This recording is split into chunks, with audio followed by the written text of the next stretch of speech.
Good morning.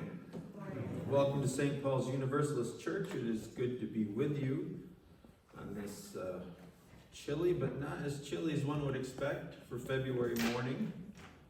It sounds like winter is going to come back to visit on Tuesday. We will see.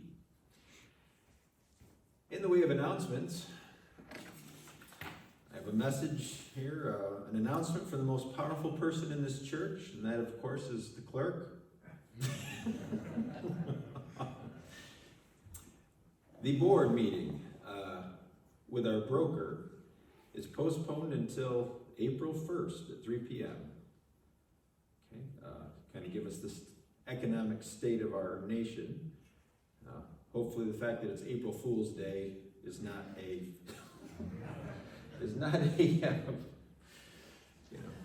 premonition. And although I don't have it in front of me, I do know fast approaching, March the 29th of February through March 2nd is a musical, Sister Act, Central Valley Academy. See Mark if you'd like tickets. They are preparing. It is not, not to disparage.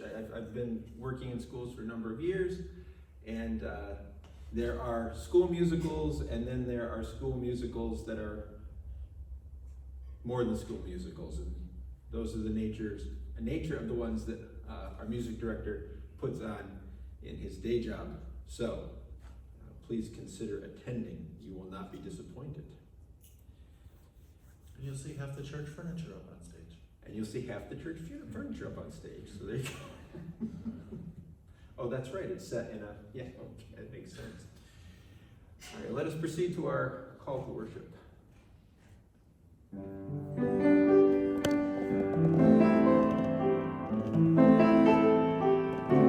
Oh, I may speak with bravest heart, and have my gift to all its heart, and have not love, my words are vain, as sounding brass, and hope is vain.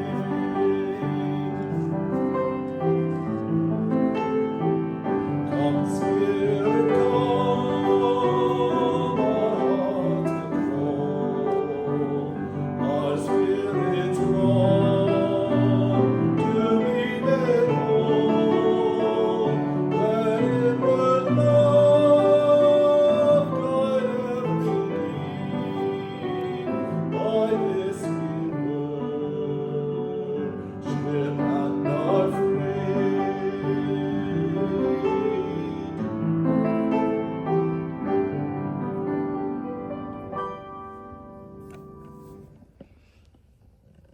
I open our service with these words written by Melissa Jeter.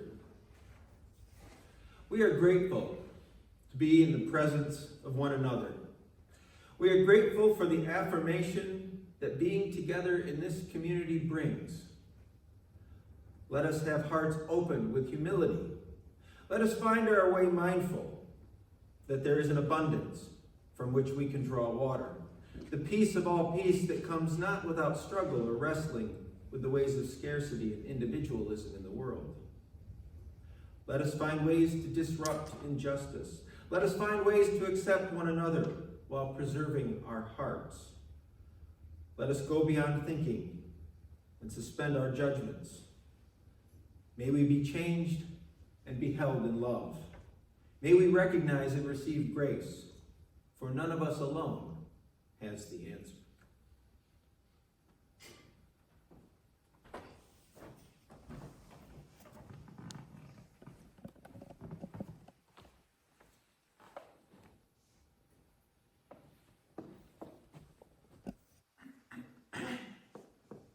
As I light our chalice, I invite you to join me in the words. May this flame, symbol of transformation since time began, fire our curiosity, strengthen our wills, and sustain our courage. And our opening song is number 10.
Standing and join me in the words of affirmation. Love is the doctrine of this church. The quest of truth is its sacrament, and service is its prayer. To dwell together in peace, to seek knowledge in freedom, to serve humanity in fellowship, to the end that all souls shall grow into harmony with the divine. Thus do we covenant with one another and with our God.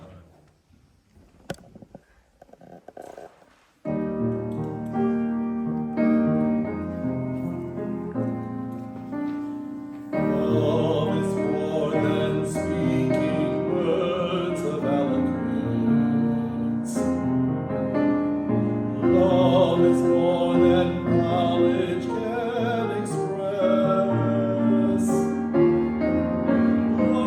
is not the fruit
are now at the time of sharing joys, sorrows, and concerns.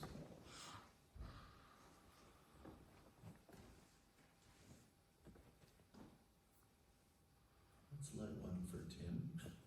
Yes. So Peggy was supposed to be here today, but Tim caught the shingles, so in a really bad case. So Peggy is home taking care of Tim. Yes. Or for our friend Reverend Tim Barrett.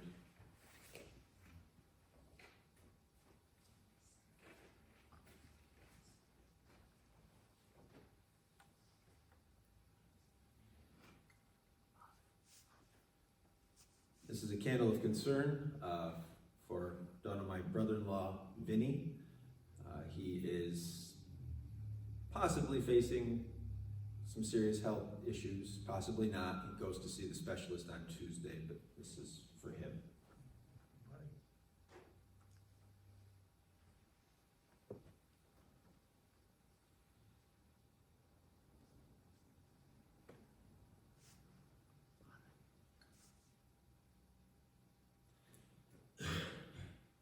Continued prayers for the conflict in the Middle East. Still not sorted out, doesn't look to be sorted out anytime soon.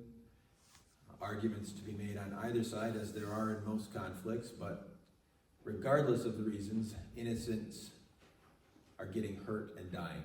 So keep them in your thoughts and prayers, please.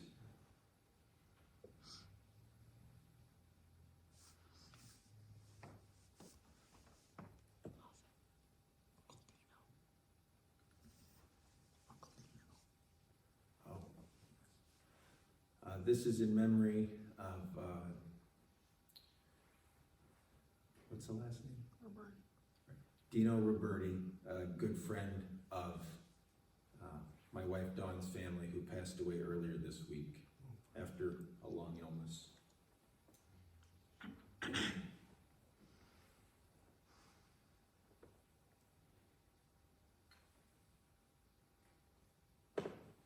And as is our tradition, we light a final candle for any joys, sorrows, or concerns that go unspoken but remain in our hearts and minds.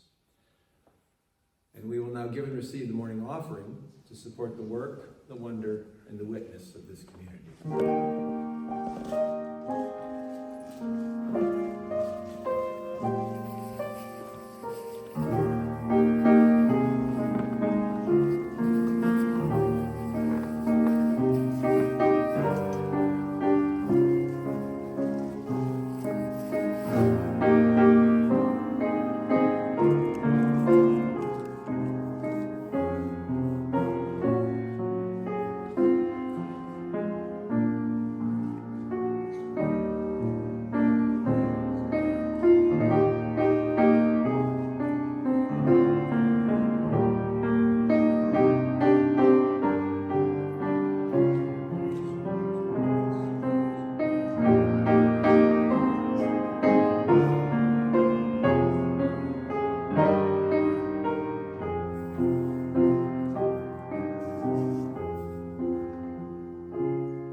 For my meditation today, I would like to share one of my favorite Bible passages, familiar words to most of us at some point in our lives. You've probably heard them at a wedding, if not somewhere else.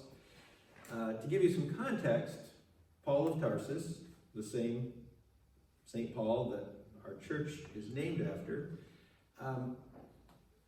his writings actually predate the writings of the Gospels in the New Testament. That came afterward.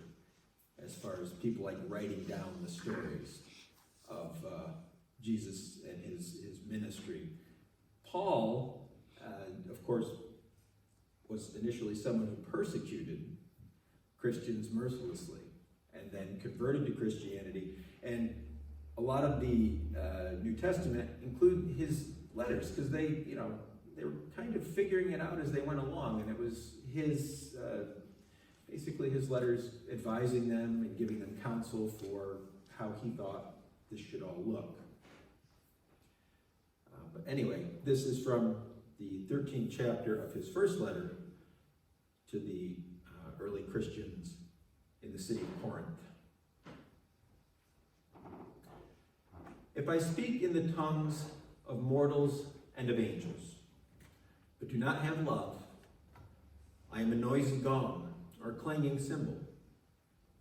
And if I have prophetic powers and understand all mysteries and all knowledge, and if I have all faith so as to remove mountains, but do not have love, I am nothing. If I give away all my possessions, and if I hand over my body so that I may boast, but do not have love, I gain nothing. Love is patient, love is kind. Love is not envious, or boastful, or arrogant, or rude. It does not insist on its own way. It is not irritable or resentful. It does not rejoice in wrongdoing, but rejoices in the truth. It bears all things, believes all things, hopes all things, endures all things. Love never ends. But as for prophecies, they will come to an end. As for tongues, they will cease. As for knowledge, it will come to an end. For we know only in part, and we prophesy only in part. But when the complete comes, the partial will come to an end. When I was a child, I spoke like a child. I thought like a child. I reasoned like a child. When I became an adult, I put an end to childish ways. For now we see in a mirror dimly, but then we will see face to face. Now I know only in part, then I will know fully, even as I have been fully known. And now faith, hope, and love abide, these three. And the greatest of these is love. Let us now share a moment of silence where we listen to the wisdom of our hearts and minds.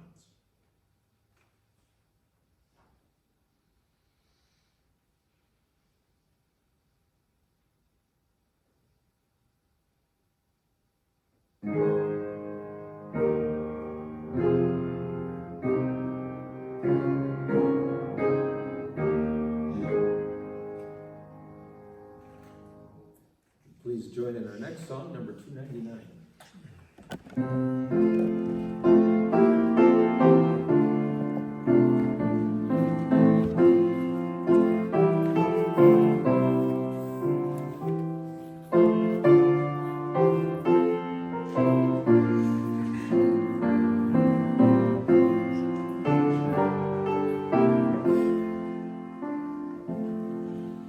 Channels for the streams of love within.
my slides all match up with my sermon, I have an assistant at home.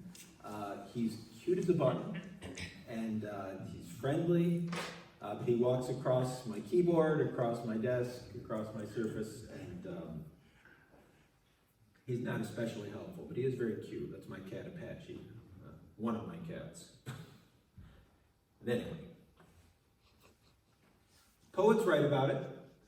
Songs are written about it. It's easily arguable that the vast majority of popular songs are written about it. Our society prizes it as one of our most cherished ideals. We are told, the saying goes, that it makes the world go round. It's good for business. February 14th is one of the biggest holidays of the year from an economic standpoint.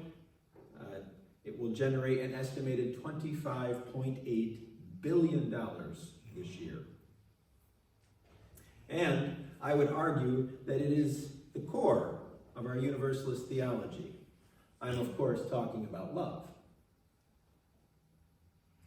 And love is an emotion, to be sure. The dictionary defines love as, among other things, an intense, deep affection for someone or something, a term of endearment, and or the object of this feeling. But what if we go deeper? What can be said of love that hasn't been said before?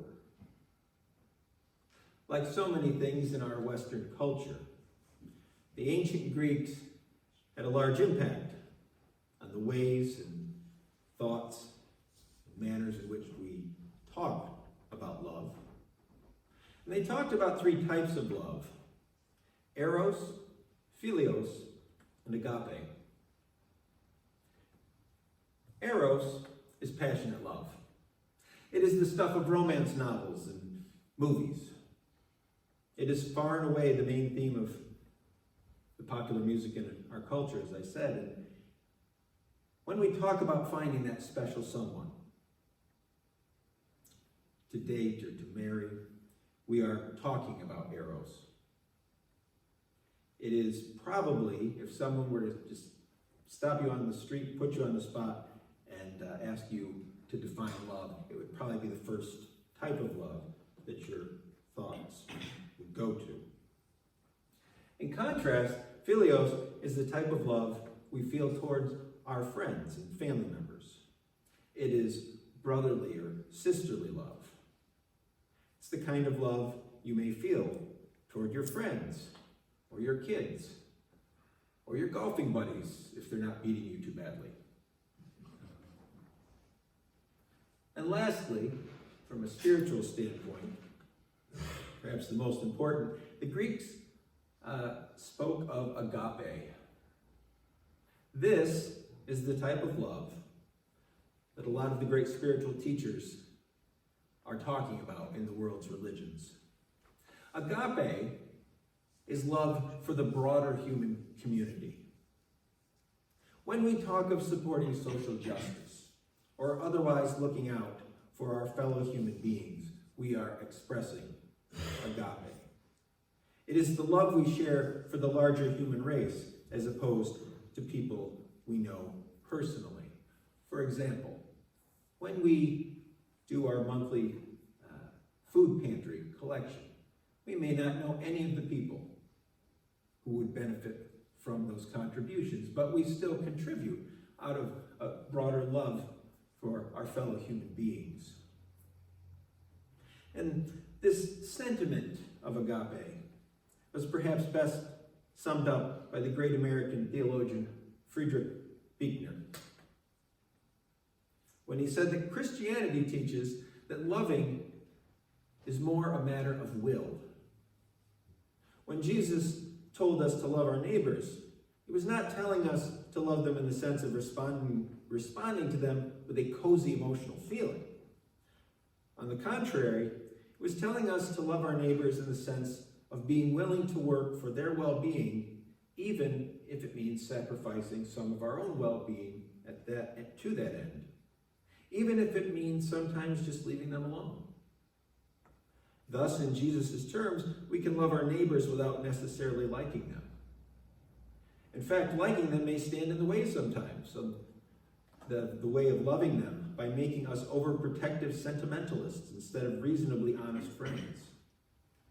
But it's funny, he continues. Sometimes liking follows on the heels of loving. It is hard to work for somebody's well-being for very long without coming in the end to rather like him or her.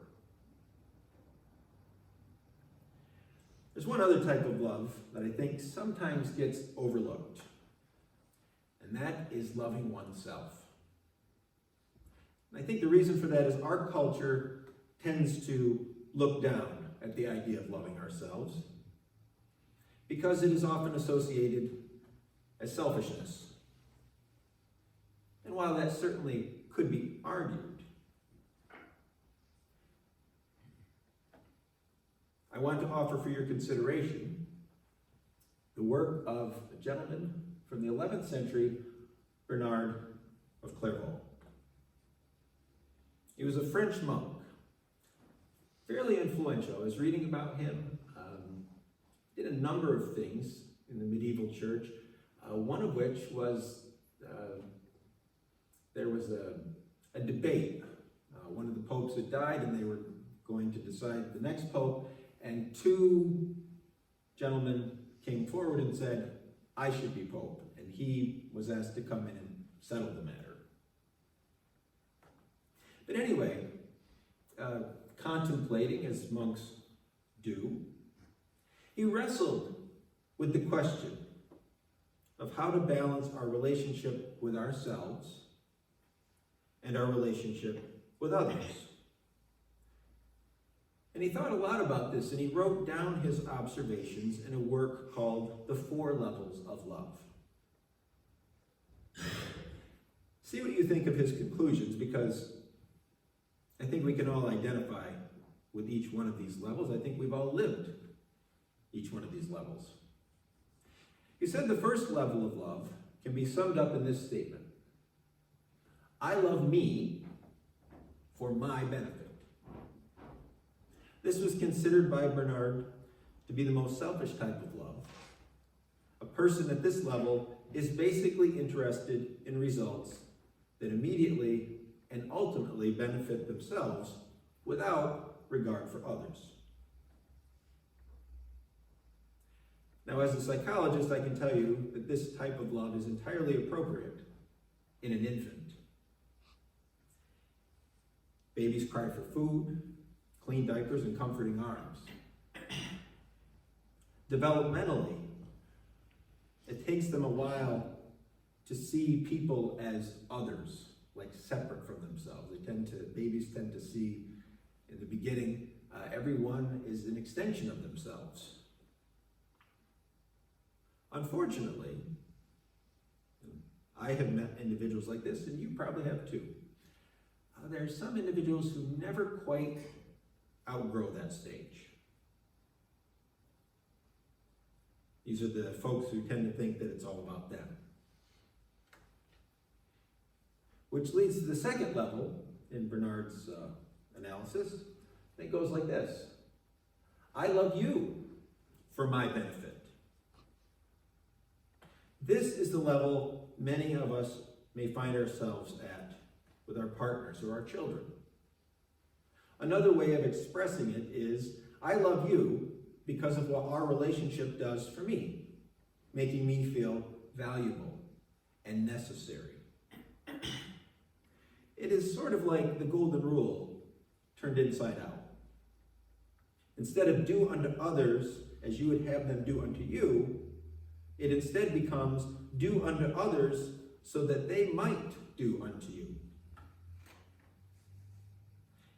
It's sort of like how our mothers used to get exasperated when they would cook and clean, and no one seemed to appreciate that. But it's not about appreciation under this second level, it's about validation. In other words, the thinking goes, how can my life matter if you don't acknowledge my efforts? That's the second level. Bernard's third level, and again, we're kind of climbing a ladder, as it were, was I love you for your benefit. Now, on its surface, this would seem to be, indeed, the highest form of love. When we express this form of love, we are essentially putting our needs aside and devoting all to the welfare of our children, our spouse, our partners, our friends.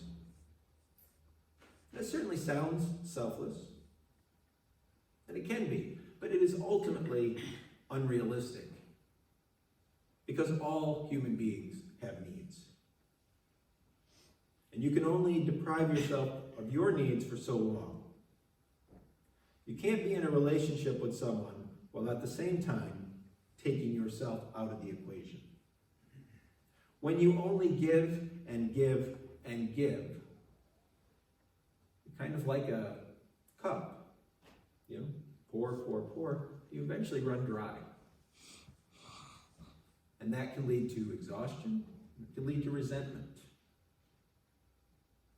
Social psychologists call this a type C personality, the type of person that just gives and gives and gives, but never thinks about, replenishing themselves. Bernard of Clairvaux's fourth level of love, the level he considered to be the highest form of love, will sound odd to our modern sensibilities, but here goes. I love me for your benefit. One more time. I love me for your benefit. A person operating at this level acknowledges that they are responsible for their own well-being. And by loving themselves, they take care of themselves so that others don't have to. They work on themselves to achieve wholeness or fullness. And from that fullness, they can give of themselves, their gifts, their actions, their love, for the benefit of others. In effect, such individuals are saying, I take care of me so that you don't have to. I don't need you to appreciate or validate me in order for me to take care of you and all of my responsibilities to you. To be able to love and take care of others, whether it be our partners, our families, or the larger community, we must first be able to love and take care of ourselves. The classic example is you're put in this moral situation. Okay? You're on a plane. The plane has trouble. The masks drop down. You're sitting next to your kid. Who do you put the mask on first? Yourself or your kid? Now, some people would think, well, of course, I've got to save my kid. But if you put it on your kid, and in the meantime you pass out, what's the kid going to do? They're not going to understand what's going on, okay, assuming they're young. You got to take care of yourself so that you're in a position to go on taking care of that young person. The bottom line is, if we can't love ourselves, how can we truly love someone else? It has to start here and build outward. So those are the thoughts of our friend from the 11th century for a 21st century congregation. May we find the strength to love and work on ourselves so that we in turn can share our love with the people in our lives, in our community, and in our world. Amen. The closing song is number 129.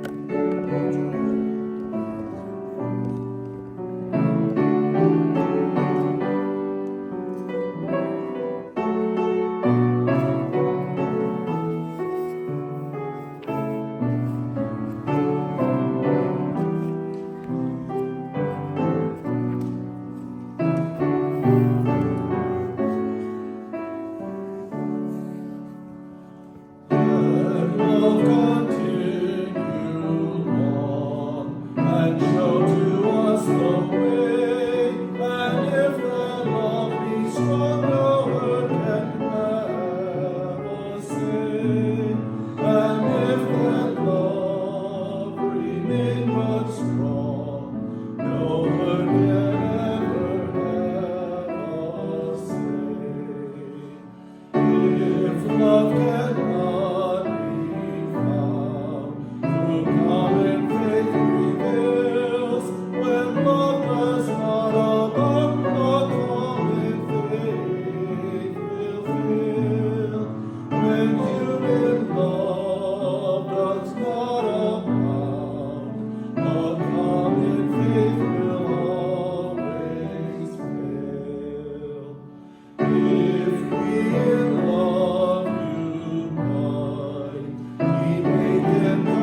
not automatic lovers of self, others, the world, or God. Love does not just happen. We are not love machines, puppets on the strings of a deity called love. Love is a choice, not simply or necessarily a rational choice, but rather a willingness to be present to others without pretense or guile. Love is a conversion to humanity, a willingness to participate with others in the healing of a broken world and broken lives. Love is the choice to experience life as a member of the human family, a partner in the dance of life, rather than as an alien in the world or as a deity above the world, aloof and apart from humanity.